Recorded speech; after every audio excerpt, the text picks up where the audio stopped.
Hello दोस्तों, आपका स्वागत है हमारे YouTube चैनल स्टडी बॉक्स में। तो आज अपन जो सोम अपने सीरीज का जो फर्स्ट पार्ट आ चुका है उसका सेकंड पार्ट स्टार्ट करने जा रहे हैं। तो यहाँ पे अपन स्टार्ट करेंगे। जो 15 क्वेश्चन अपन कर चुके थे, तो अभी 16 क्वेश्चन से स्टार्ट करेंगे। और अगर आप हमारे चैनल पर नए हैं तो सब्सक्राइब करना और बेल आइकन दबाना बिल्कुल भी ना भूलें। चलिए स्टार्ट करते हैं दोस्तों। तो अपना एक क्वेश्चन आ रखा है, देख लीजिए आप। 16 question. Shear stress is which type of stress. आपका जो शियर स्ट्रेस है वो कौन सा स्ट्रेस है। जो ये पिछली बार का एग्जाम हुआ उसी में ही पूछा गया 2019, इसीलिए लिखा है। जो 2018 वाला एग्जाम हुआ था 19 में हुआ था, इसीलिए। ठीक है दोस्तों, तो यहाँ पे आप देख सकते हैं शियर स्ट्रेस कौन सा होता है। मतलब बिल्कुल बेसिक क्वेश्चन आपसे पूछ लिया है। ठीक है, तो शियर स्ट्रेस किस टाइप का स्ट्रेस है, तो आपको पता होगा कि ये आपका कोई सरफेस पे अगर एक बॉडी, ठीक है, 1 और 2 है। ठीक है, अगर मैं इसको यहाँ से काट देता हूँ तो ये क्या करता है, एक सरफेस से दूसरे सरफेस, मतलब ये एक प्लेन है आपका, ये वाला प्लेन। ठीक है, मैं आपको कलर चेंज करके बताता हूँ तो आपको अच्छे से समझ में आएगा। ये वाला जो प्लेन है, मतलब एक प्लेन से दूसरे, एक सरफेस से दूसरे सरफेस में आपका ट्रांसफर करेगा आपका स्ट्रेस। इसी को बोलते हैं शियर स्ट्रेस, शियर प्लेन। इसको बोलते हैं शियर प्लेन, जहाँ पे वो सरफेस जो एक से दूसरे में आपका जो स्ट्रेस है उसको ट्रांसफर कर रहा है, वो वाला। ठीक है दोस्तों, तो ये हो जाएगा आपका, किस टाइप का होगा, टेंजेंशियल स्ट्रेस होता है। ठीक है, नॉर्मल स्ट्रेस होता है उसके टेंजेंट पे बनता है। ठीक है दोस्तों, तो इसका आंसर बी हो जाएगा। Next question. Which of the following statement is false? कौन सा स्टेटमेंट आपका गलत है। तो mild steel has 2 yield point. क्या माइल्ड स्टील के 2 yield पॉइंट होते हैं? यस, होते हैं। आपका लोअर yield पॉइंट होता है और अपर भी होता है, तो 2 yield पॉइंट होते हैं। तो ये आपका सही है स्टेटमेंट। गलत, अपन को गलत पूछा है। फिर mild steel show strain hardening, बिल्कुल करेक्ट है। स्ट्रेन हार्डनिंग कब शो करता है, जब आपके दोनों ईल्ड प्रॉपर ईल्डिंग के बाद स्ट्रेन हार्डनिंग, मतलब हार्ड होना स्टार्ट हो जाता है और प्लास्टिसिटी गेन करने लग जाता है। ठीक है, तो ये करेक्ट है माइल्ड स्टील के केस में। Mild steel is a ductile material, ये तो जग जाहिर है। तो माइल्ड स्टील एक डक्टाइल मटेरियल है, उसका एलोंगेशन बहुत ज़्यादा होता है और 20 से 30% आपका एलोंगेशन होता है, इसीलिए इसको डक्टाइल मटेरियल बोलते हैं। डक्टाइल मटेरियल वो होते हैं आपकी जिनका एलोंगेशन 5% से ज़्यादा होता है, और जो 5% से कम होते हैं वो आपका होता है ब्रिटल मटेरियल। तो इसका जो आंसर है वो नन ऑफ दीज हो जाएगा, क्योंकि आपके तीनों ही स्टेटमेंट करेक्ट हैं। ठीक है, तो इसका डी आंसर हो जाएगा दोस्तों। नेक्स्ट क्वेश्चन है आपका, a material said to be perfectly elastic. Perfect elastic किसी मटेरियल को आप कब बोलेंगे? It regain its original shape on removal of load. It regains its original shape partially on removal of load. It does not regain its original shape at all. None of these. देख लीजिए, तो perfectly elastic material वो होता है जब उस material के ऊपर आपने लोड लगाया और वो लोड अनलोडिंग करने के बाद उस जो स्ट्रक्चर था वो डिफॉर्म नहीं हो गया, डिफॉर्म नहीं हुआ और उसी शेप में वापस आ गया, उसको बोलेंगे परफेक्टली इलास्टिक। अगर यहाँ पे प्लास्टिक पूछ लिया होता तो it does not regain its original shape at all, मतलब वो सेम शेप में नहीं आता। ठीक है, वो डिफॉर्म हो जाता, तो वो आपका प्लास्टिक शेप बन जाता है। इसका आंसर आपका फर्स्ट ऑप्शन आ जाएगा। ठीक है दोस्तों, नेक्स्ट क्वेश्चन है, with the percentage increase of carbon in steel decreases it. Carbon percentage बढ़ रहा है तो स्टील में क्या चीज़ है जो डिक्रीज होगी? तो याद रखना, कार्बन परसेंटेज जब जब इंक्रीज होगा तो आपका डक्टिलिटी डिक्रीज होगा, आपका स्ट्रेंथ बढ़ेगा। लेकिन डिक्रीज पूछा है, स्ट्रेंथ बढ़ेगा, ब्रिटलनेस भी बढ़ेगा, हार्डनेस भी बढ़ेगा, बट सिर्फ एक डक्टिलिटी है वो ही आपका कम होगा। ठीक है दोस्तों, ये परसेंटेज पे बेस करती है, इसीलिए माइल्ड स्टील का परसेंटेज कुछ ज़्यादा होता है आपका रॉट आयरन से। जो रॉट आयरन है वो प्योरेस्ट फॉर्म है। ठीक है, प्योर डक्टाइल मटेरियल है। Next question, for an isotropic homogeneous and elastic material obeying Hooke's law, number of independent in elastic constant. अब इलास्टिक कांस्टेंट के नंबर बहुत बार पूछे गए हैं दोस्तों, ये बहुत इंपॉर्टेंट क्वेश्चन है। ठीक है दोस्तों, तो ये भी आपको पढ़ना है। आइसोट्रोपिक, होमोजीनियस और इनकी डेफिनेशंस आपको याद रखनी है। हुक्स लॉ तो सबको पता ही है। तो दोस्तों इसका जो आंसर हो जाएगा, सीधा सा आपको याद रखना है कि आइसोट्रोपिक, होमोजीनियस और elastic material obeying Hooke's law. Number of independent elastic constant की बात करें तो ये हो जाएगा आपका 2। अब आपको ये बताना है कमेंट में लिख के कि 9 किसके लिए होता है और 21 किसके लिए होता है। अगर आपको नहीं पता तो फिर मैं अगले लेक्चर में आपको बता दूंगा। चलिए मैं बता ही देता हूँ। फिर भी अगर आपको आता है तो आपको पहले कमेंट बॉक्स में टाइप करना है, बाद में मेरा आंसर देखना। ठीक है दोस्तों, तो जो ये 9 जो इलास्टिक कांस्टेंट जो नंबर होता है आपका, number of independent elastic constant, ये आपके जो ऑर्थोग्राफिक में होता है, ऑर्थोग्राफिक,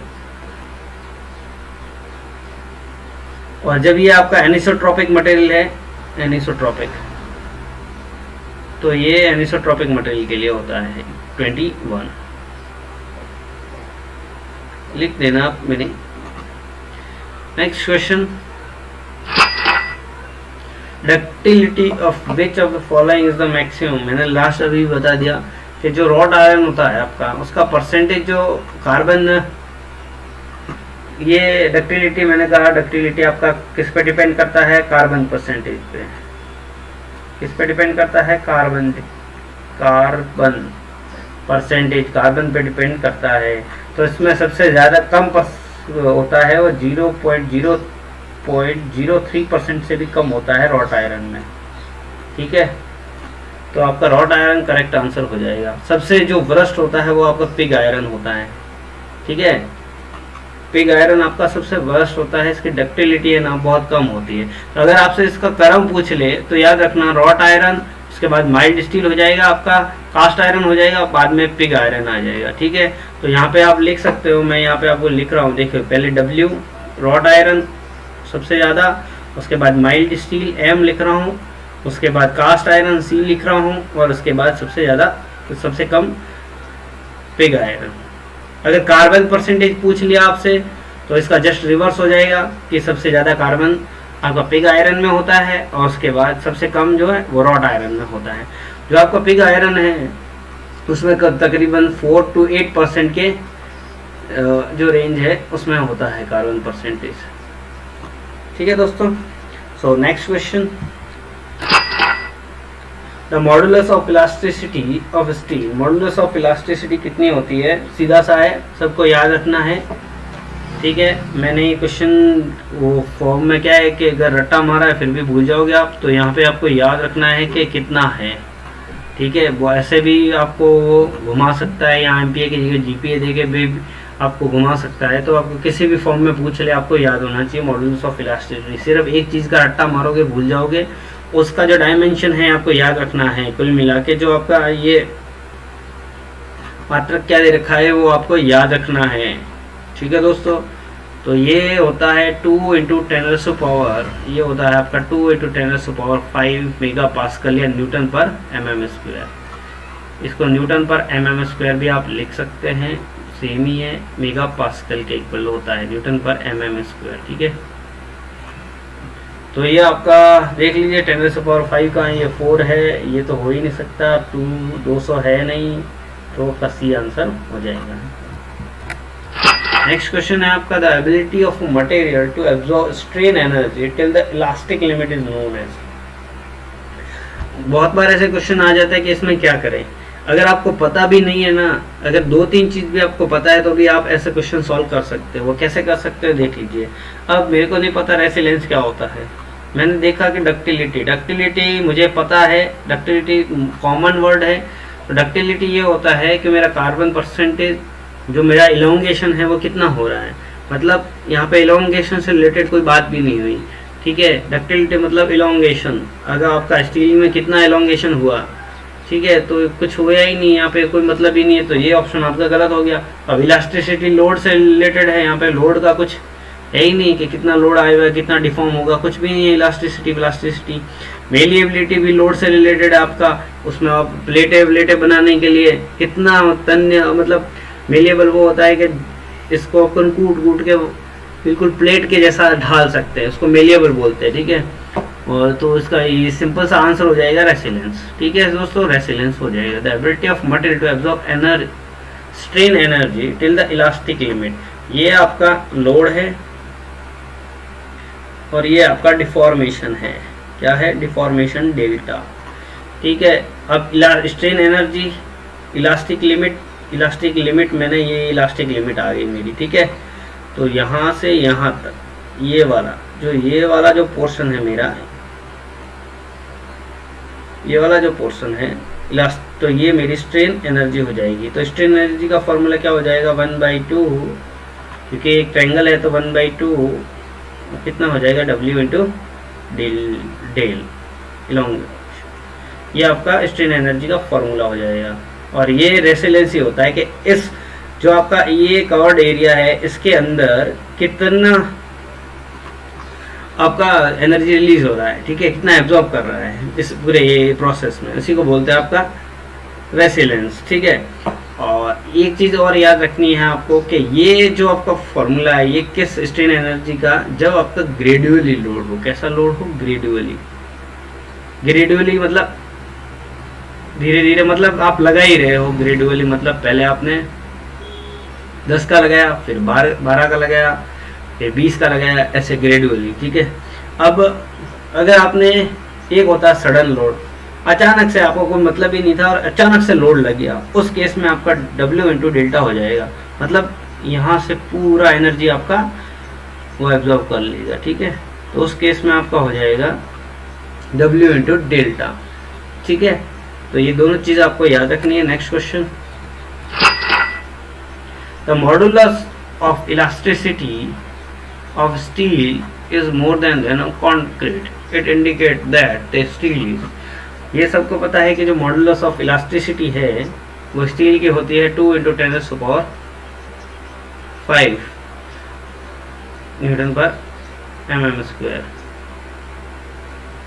जो ये आपकी है न्यूटन पर mm², ठीक है। और जो आपका कंक्रीट की मॉडुलस ऑफ इलास्टिसिटी कितनी होती है ये आपको याद रखना है। इसका फॉर्मूला मुझे बताना है, मैं अभी बता रहा हूँ। अगर आपको नहीं पता तो भैया कुछ नहीं हो सकता आपका, ठीक है। इसका फॉर्मूला आपको याद रखना है। तो कितना होता है ये आपका लिए क्वेश्चन है, चलिए, ठीक है। ये वाला आपको मैं क्वेश्चन दे रहा हूँ कि मॉडुलस ऑफ इलास्टिसिटी आपका इसका कितना होता है, ये आपको बताना है। कंक्रीट का एक फॉर्मूला होता है जो आपने आरसीसी में पढ़ा होगा। अगर वो आपने आरसीसी पढ़ी है और आपको फॉर्मूला आता है तो वो फॉर्मूला आपको बताना है यहाँ पे, ठीक है दोस्तों। तो चलिए, तो इट इंडिकेट दैट, मतलब इलास्टिसिटी जब स्टील की ज़्यादा हो गया तो इसका मतलब क्या होगा कि वो उससे ज़्यादा इलास्टिक है। सिंपल सी बात है, ये तो नॉर्मल, बिल्कुल भी नॉर्मल क्वेश्चन पूछ लिया कि आपका होता क्या है, मतलब, ठीक है ना दोस्तों। तो ये क्वेश्चन जो पूछा है ये बहुत ही सिंपल क्वेश्चन था और कुछ लोग इसमें कंफ्यूज भी हो गए कि ये क्या पूछ लिया, बट ये बहुत ही सिंपल क्वेश्चन था। तो दोस्तों ये आपको याद रखना है, ठीक है। अब मॉडुलस ऑफ इलास्टिसिटी जो अगर आपको फॉर्मूला नहीं आता है तो मैं यहाँ पे बता देता हूँ, ठीक है, कि जो ये होता है मॉडुलस ऑफ इलास्टिसिटी किसका, कंक्रीट का, तो ये होता है आरसीसी में आप देख लेना 5000√FCK। FCK क्या होता है आपका, ठीक है। FCK होता है जब अगर आपका कोई भी ग्रेड का गिवन है, जैसे M20 गिवन है मेरे को, ठीक है, तो ये आपका हो जाएगा 20। FCK कैरेक्टरिस्टिक स्ट्रेंथ हो जाएगा M20, तो 20 इसका 20 न्यूटन पर mm² इसका क्या हो जाएगा। ये आप इसमें रख के देख लो तो ये इससे कम ही आएगा। इसीलिए ये मतलब बोल रहा है कि जो मॉडुलस ऑफ इलास्टिसिटी है जो स्टील का है वो ज़्यादा होता है किससे, कंक्रीट से। इसका मतलब ये ज़्यादा इलास्टिक है कंक्रीट का, कंक्रीट से तो ज़्यादा ही इलास्टिक है, तभी तो अपन इसको यूज़ कर रहे हैं ना स्टील को कंक्रीट के साथ। तो इसका आंसर हो जाएगा अपन मोर इलास्टिक। सिंपल सा बेसिक सा फंडा है। Next question, in Brinell hardness test the type of indenter is use. Brinell hardness test, नाम से पता चल रहा है कि ये है आपका हार्डनेस टेस्ट है। हार्डनेस क्या होता है? रेसिस्ट टू एब्रेशन, एब्रेशन, ठीक है। तो टाइप ऑफ जो इंडेंटेटर इसमें यूज करते हैं वो क्या होता है ब्रेनल हार्डनेस टेस्ट में? वो आपका हार्ड स्टील बॉल होता है। क्या होता है? हार्ड स्टील बॉल होता है इंडेंटेटर, ठीक है। वो जो बॉल्स होती है वो आपकी 10 mm की होती है, हार्ड बॉल्स,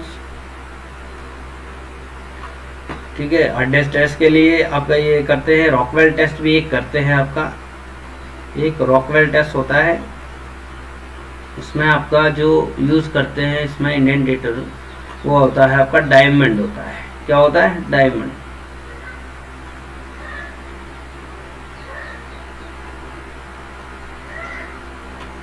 तो डायमंड होता है, ठीक है। तो ये आपको याद रखना है। नेक्स्ट क्वेश्चन बहुत ही अच्छा क्वेश्चन है, और जो लास्ट ईयर जो एग्जाम हुआ था, लास्ट ईयर एसएससी का, उसी में पूछा गया था ये क्वेश्चन। तो आपको याद रखना लास्ट ईयर वाला ये क्वेश्चन बहुत ही इम्पोर्टेंट क्वेश्चन है ये वाला, और इसमें बहुत सारा कंफ्यूजन भी लोगों को था। तो पहले आपको ये सॉल्व करना है, मैं तो यहाँ करवा ही रहा हूँ बट आपको करना है, ठीक है। क्या लिखा है कि 1 मीटर लॉन्ग स्टील रॉड, ये आपकी कोई सी भी एक स्टील रॉड गिवन है। मान लीजिए मैं यहाँ पे रफली एक डायग्राम बना रहा हूँ, ठीक है। ये ऐसा ही कुछ बना दो बोले, ये आपका कोई सा भी क्या है,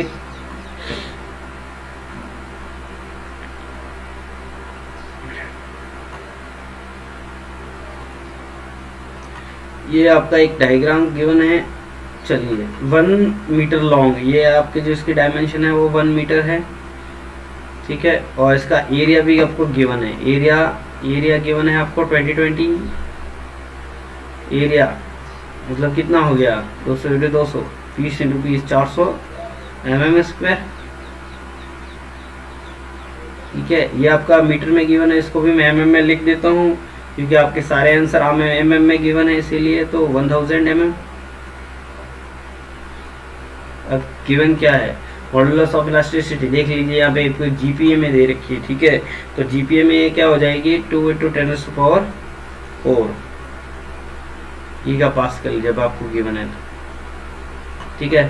अब क्या है कि 1 मीटर गिवन है आपको, मॉडुलस ऑफ इलास्टिसिटी गिवन है, टेंसाइल फोर्स, ये आपका टेंसाइल फोर्स कितना गिवन है? 40 किलो न्यूटन, यहाँ पे भी 40 किलो न्यूटन, ठीक है। डिटरमाइन द एलोंगेशन का सीधा सा एक फॉर्मूला होता है आपका, डेल लिख लो, डेल्टा एल लिख लो, एक ही बात है, ठीक है। स्मॉल एल है ये, डेल एल बराबर लोड ले लो, पी लिख लो, डब्ल्यू लिख लो, कुछ भी लिख लो, लोड। तो पी एल लिख रहा हूँ मैं, पी एल अपॉन ए ई, ये इसका फॉर्मूला होता है। इसमें ये जो वैल्यूज है ये आपको पुट कर देनी है, ठीक है। आपका लोड गिवन है 40 किलो न्यूटन, तो ये 40 × 10⁻³ हो जाएगा। एल जो आपका लेंथ है वो 1000 mm हो जाएगा, ठीक है, मतलब 10⁻³ हो गया। यहाँ पर जो एरिया है आपका 400 हो जाएगा, और उसके बाद जो आपका 2 × 10⁻⁴ जो ये मॉडुलस ऑफ इलास्टिसिटी गिवन है ये हो जाएगा। तो इसका आंसर आपका 5 mm आ जाएगा। आंसर क्या आ जाएगा आपका? 5 mm। ये आप सॉल्व कर लेना बिल्कुल, ठीक है दोस्तों। बहुत सिंपल क्वेश्चन है, फॉर्मूले में वैल्यू पुट करनी है, आंसर आ जाएगा। नेक्स्ट क्वेश्चन, चलिए नेक्स्ट क्वेश्चन है आपका, composite beam is composed to 2 equal strip, one of brass and other of steel. ये क्या है? 2 स्ट्रिप आपको गिवन है, कंपोसाइट बीम है, ठीक है दोस्तों। और एक कंपोसाइट बीम है, ठीक है, ये वाली एक कंपोसाइट बीम है। Composite beam is composed to equal strip, one of brass, एक ब्रास की है, एक आपके इसकी है, ठीक है। ये 2 स्ट्रिप्स हैं ये वाली। चलिए तो पहली कौन सी आपकी? ब्रास बी, और एक है आपकी स्टील की, ये आपकी स्टील की, ठीक है दोस्तों। ये 2 स्ट्रिप्स आ गई। उसके बाद क्या पूछा है? इफ द टेम्परेचर राइज, अगर मैं टेम्परेचर को बढ़ा दूं तो क्या होगा इस पे? देख लीजिए दोस्तों, जब इसको अपन क्या करते हैं, जब टेम्परेचर बढ़ाते हैं तो बी जो आपका जो इसका थर्मल एक्सपांशन कॉफिशिएंट, टेम्परेचर देख रहे हैं तो थर्मल एक्सपांशन कॉफिशिएंट जो ब्रास का होता है वो आपका स्टील से ज़्यादा होता है। जो ब्रास का होता है 19 इंटू 10⁻⁻6 पर सेंटीग्रेड, और जो स्टील का होता है वो आपका 12 इंटू 10⁻⁻6 पर सेंटीग्रेड होता है। मतलब ये आपका ज़्यादा होता है इससे, ठीक है। तो जब ये ज़्यादा होगा तो इसका एलोंगेशन भी कुछ ऐसा ज़्यादा होगा, इसका एलोंगेशन, थर्मल एक्सपांशन ज़्यादा होगा क्योंकि थर्मल जो कोएफिशिएंट है वो ज़्यादा है, इसका कम होगा। ये इसका इतना ही हुआ, ठीक है। अब मैंने क्या किया है यहाँ से इस चीज़ को ठीक है, मुझे इतना ही इलोंगेशन चाहिए, इसको इलोंगेशन क्या है, इतना ही चाहिए, ठीक है। तो ये वाला जो मैं यहाँ से दबा रहा हूँ इतना इलोंगेशन होना चाह रहा था बट इतना ही हुआ। मतलब ये इस पे क्या करेगा, एक कंप्रेसिव फोर्स लगा रहा है, ठीक है। ये कंप्रेशन फोर्स लगाएगा और ये आपका इतना ही आ रहा है तो इसको यहाँ से यहाँ तक लाना है तो ये आपका क्या करेगा, टेंसाइल फोर्स लगाएगा। तो फाइनल इलोंगेशन यहाँ पे हो जाएगा। अब पूछा है तो स्टील क्या एक्सपीरियंस करेगा, स्टील आपका टेंसाइल फोर्स एक्सपीरियंस करेगा और जो ब्रास है वो आपका कंप्रेसिव करेगा। तो दोनों ही करेक्ट है ये। फिर क्या, composite beam get subjected to a couple, ये भी सही है, ठीक है। कपल एक मूवमेंट आ जाएगा, ये इसको ऐसे मूव करा नहीं करेगा तो फिर ये आपका फिक्स बीम है, ये आपको ऐसे मूव कराएगा, मतलब स्टेबल रखेगा। तो ये तो तीनों ही जो आपके स्टेटमेंट है वो तीनों ही करेक्ट है, तो ऑल ऑफ दीज का आंसर आ जाएगा। Next question, the load on spring per unit deflection is called. ये सारी जो डेफिनेशंस हैं दोस्तों, कि सारी डेफिनेशन पूछ ली गई है, इसमें से कुछ भी नहीं छूटा। आपकी सारी ये डेफिनेशन से सारी ये पूछ ली गई है, तो ये डेफिनेशंस आपको याद रखनी है और ये डेफिनेशंस पे बहुत सारे क्वेश्चंस आ भी हैं। ये स्प्रिंग से रिलेटेड है वैसे, बट इसी में पूछ रखा था, इसीलिए मैंने ये क्वेश्चन डाल दिया। अगर आपको नहीं आता है तो ये टॉपिक आपको अच्छे से पढ़ लेना है दोस्तों, क्योंकि ये वाला टॉपिक है ये आता ही आता है, ठीक है। 2017 में क्वेश्चन आए हैं और 2017 में ही नहीं, यहाँ पे प्रूफ रेसिलेंस से, स्ट्रेस से, प्रूफ लोड से, स्टीफनेस से, चारों से ही चारों की ही डेफिनेशन पूछी गई है। तो चारों ही चारों आपको अच्छे से आनी चाहिए। तो अब जो ये क्वेश्चन है कि the load on spring per unit deflection, ठीक है।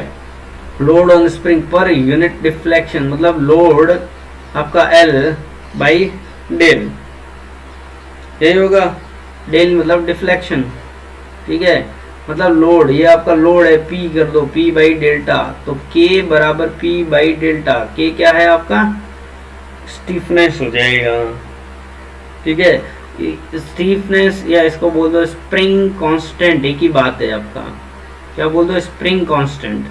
तो इसका जो आंसर हो जाएगा वो स्टीफनेस हो जाएगा आपका, ठीक है। P बाई डेल्टा सबको पता है ये क्या होता है, स्प्रिंग पर डिफ्लेक्शन जो लोड होता है, लोड अपॉन डिफ्लेक्शन क्या होता है, स्टीफनेस होता है आपका, स्प्रिंग कांस्टेंट होता है।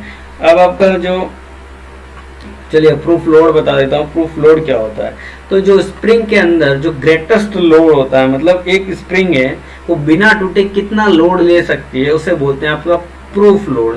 प्रूफ स्ट्रेस क्या होगा, प्रूफ स्ट्रेस मैक्सिमम स्ट्रेस, ठीक है, स्प्रिंग में जब वो proof load maximum proof load से अटैच है। मतलब आपने प्रूफ लोड दे दिया, प्रूफ लोड क्या था, मैक्सिमम लोड था, ठीक है, स्प्रिंग के लिए जब तक वो टूटे नहीं, ठीक है।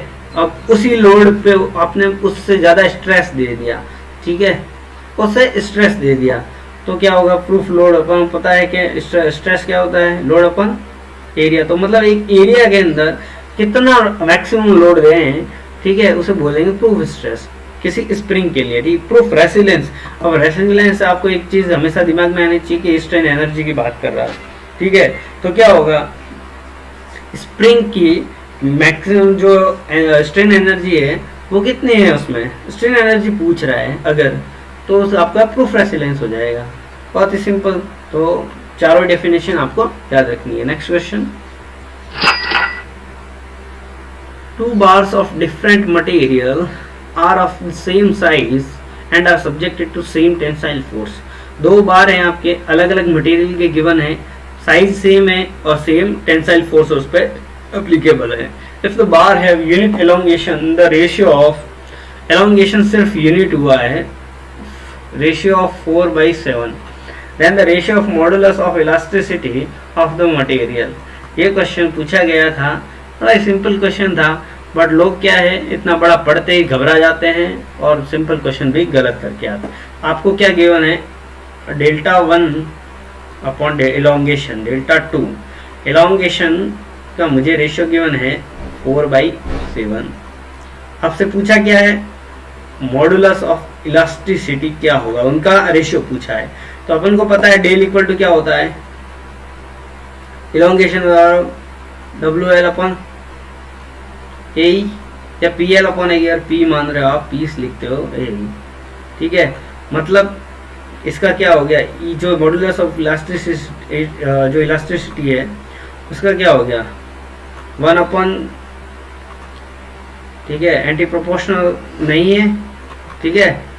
तो ये हो जाएगा आपका जो डेल्टा 1 है ये आपका इक्वल टू हो जाएगा E2/A1, ठीक है। तो ये आपका हो जाएगा 7/4, जस्ट रिवर्स इसका, क्योंकि बाकी सब कुछ सेम दे रखा है ना आपको, इसीलिए। तो बहुत सिंपल क्वेश्चन था, 7/4 आंसर आना चाहिए था, एक में भी नहीं है आपका डी आंसर करेक्ट, और ऐसा क्वेश्चन गलत करके आए लोग। Next question, the strain energy due to sudden axial load. मैंने अभी आपको थोड़ी देर पहले ही बताया कि स्ट्रेन एनर्जी अगर ड्यू टू सडन लोड है, सडन एक्सियल लोड है, और एक आपका ग्रेजुअली अप्लाइड लोड है, तो दोनों ही फार्मूला आपको याद रखना है। सीधा सा फार्मूला पूछा था 2017 में। ये आपका जो है ये ग्रेजुअली लोड के लिए है, ये आपका ग्रेजुअली के लिए है, ठीक है। 1/P/डेल्टा, P आपका लोड गिवन है, यहाँ पे आपको नोटेशंस गिवन है कि लोड है, स्ट्रेन है, क्या है, ठीक है। तो ये वाला जो C है ये इसका आंसर हो जाएगा P/डेल्टा, ठीक है। ये आपका लोड और ये आपका ये W, ये आपका डिफॉर्मेशन, यहाँ पर डिफॉर्मेशन है, यहाँ P गिवन है, मैं P लिख दे रहा हूँ P, ठीक है। तो ये इलास्टिक लिमिट तक कितना, ये वाला पूरा जो एरिया हो जाएगा, ठीक है। तो ये लोड आ गया, ये W आ गया, इसीलिए स्क्वायर बन गया, ये P/डेल्टा हो गया।